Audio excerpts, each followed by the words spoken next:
This video is brought to you by John Robson Guitar Tuition.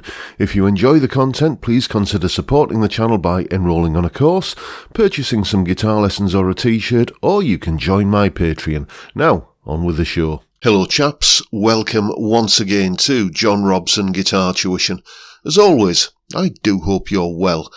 Now then, just a little bit of advice for you today. It's the question I often get asked, probably more than any other, by all levels and abilities of student, which is, how do I organise and structure a practice routine that will work?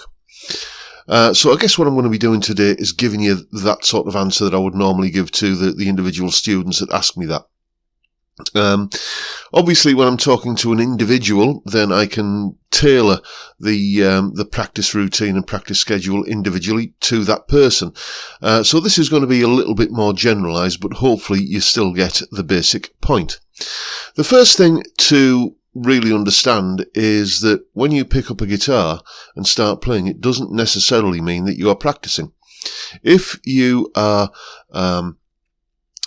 kind of just sitting and playing your favourite riffs and songs and licks and stuff like that are well within your comfort zone, that is not practice. There are two reasons why you pick up the guitar. One is practice, the other is performance. When you are performing, you should be well within your comfort zone. When you're practicing, you should be reaching beyond it a little bit to try and stretch what that comfort zone is. So, what I'm going to do now is assume that you've got roughly an hour each day, or most days, to devote to practicing the guitar. If it's more than an hour or less, you can scale this up or down accordingly. The other piece of advice I would give is that you shouldn't be trying to spin too many plates at the same time. Don't try learning a lot of new, potentially tricky stuff all at the same time. Only have a couple of things that you're really working on and trying to develop at any given time, and you'll notice that those things tend to progress quicker than if you're kind of doing half a dozen new different things and trying to make inroads on all of them.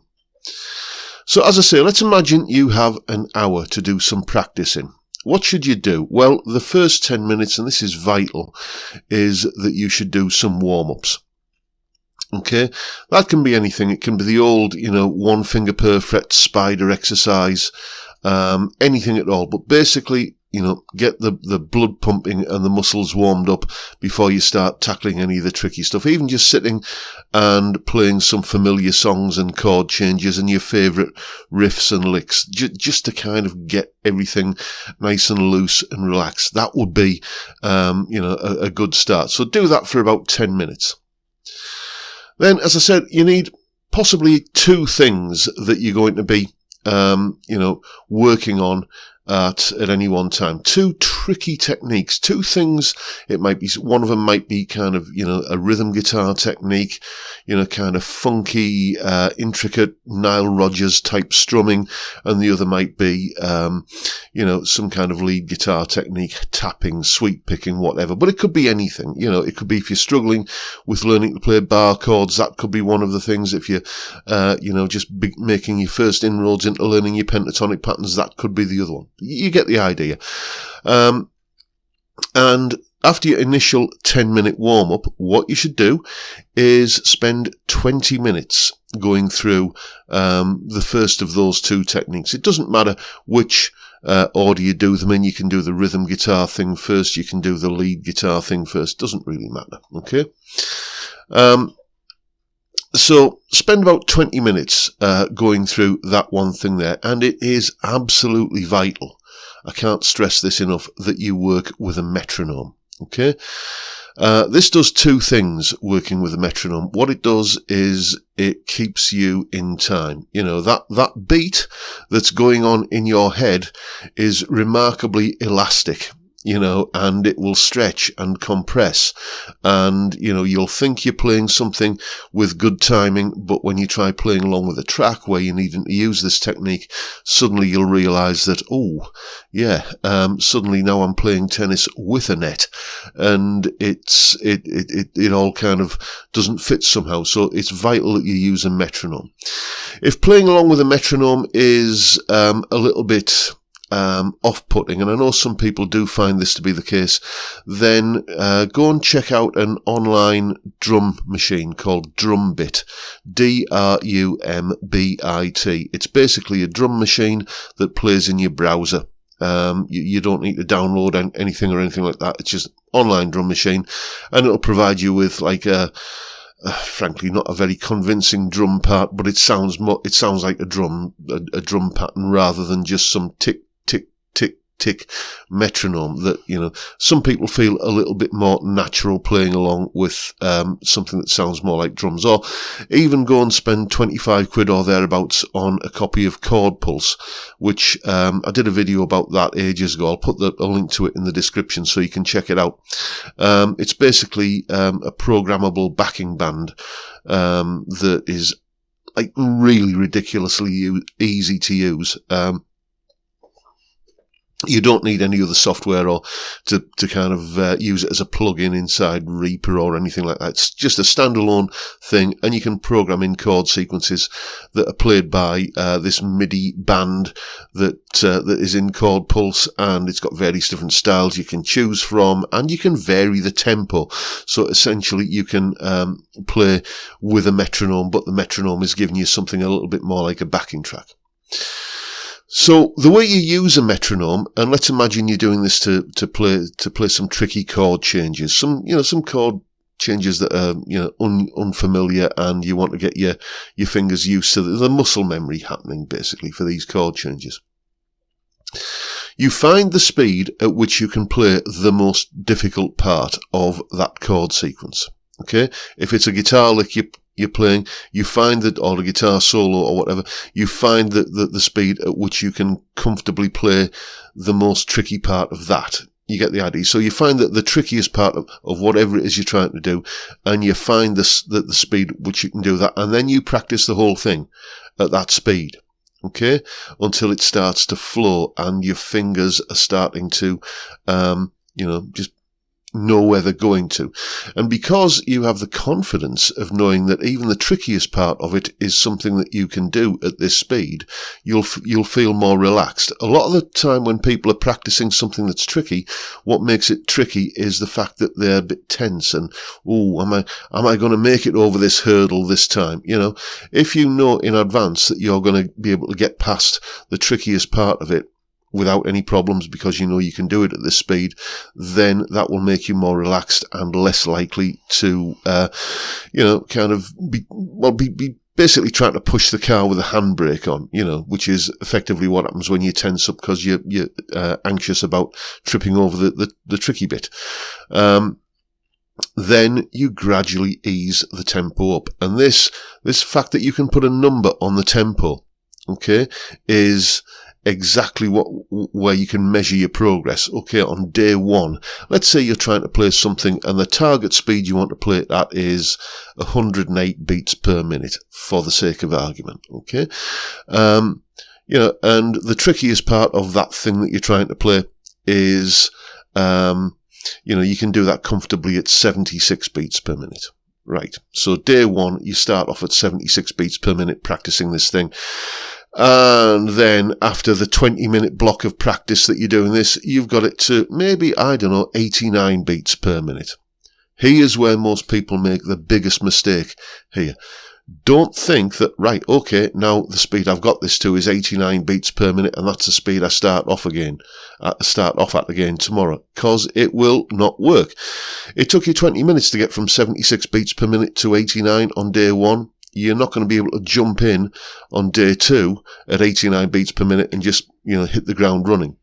What you do is you start off, rather than 76, you start off maybe 78, 80 and try and shoot for, 92 or 94 beats per minute. And you kind of gradually overlap it until you've got the thing up to, 108 beats per minute.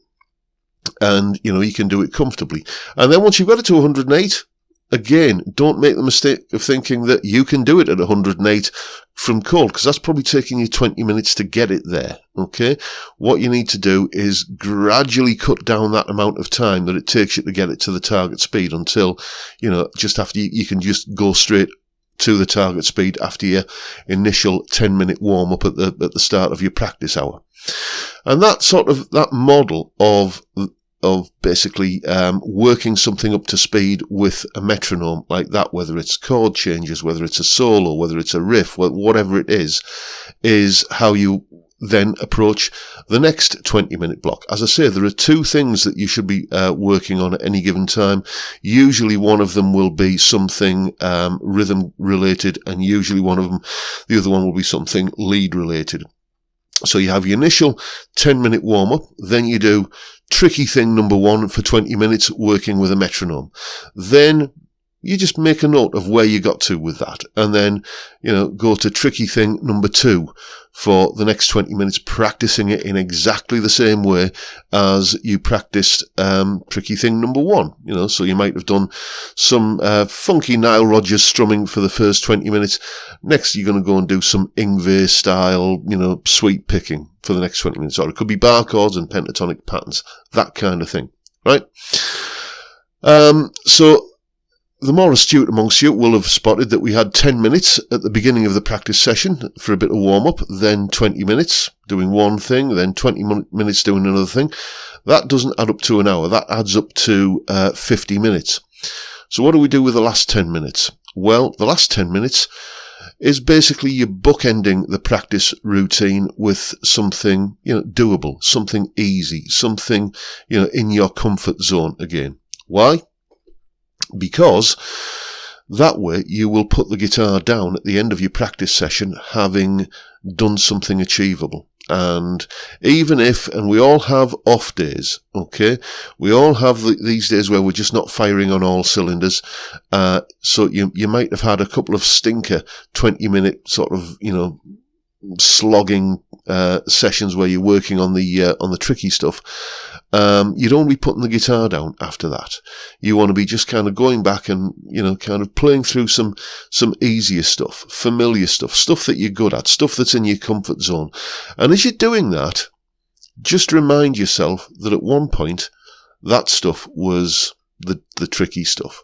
Okay? When you first start learning to play the guitar, that first change probably from an A chord to a D chord was like really, really hard work. Think back to when you first started playing. It was tricky, kind of getting those messages to go from your brain down to your fingers and remembering the chord shapes and stuff like that. But you got beyond it and you can do it. So everything that you're doing in that final 10 minutes where you're playing the kind of easy comfort zone stuff, just remind yourself that once upon a time, this stuff was a struggle, and you kind of conquered that, and the stuff that's in your tricky patch in the middle 2 20-minute blocks will eventually migrate to the 2 10-minute segments at either end of your practice routine. That's the way I learned to practice. That's the way I sort of organise my practice routine, and it seems to work for me.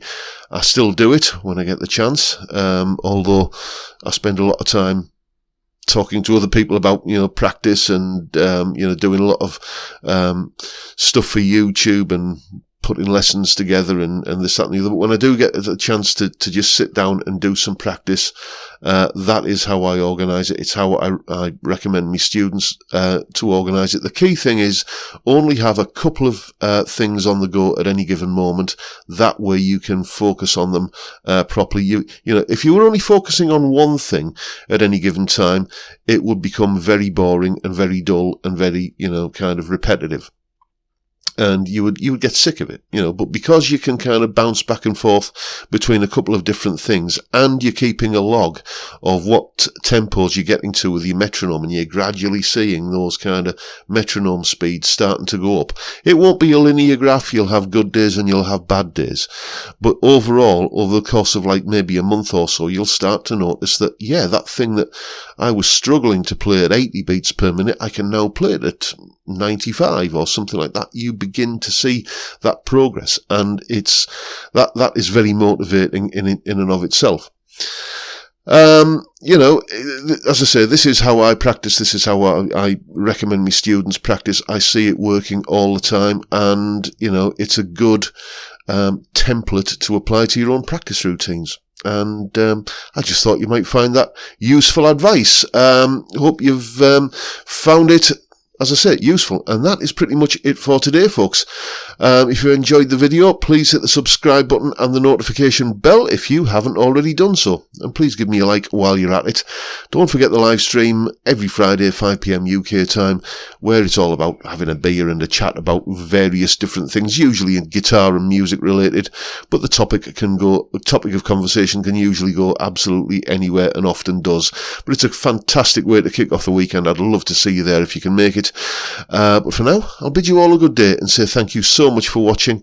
Thank you for your time. Look after yourselves, folks. Stay well, stay safe, and above all, stay sane. Bye for now.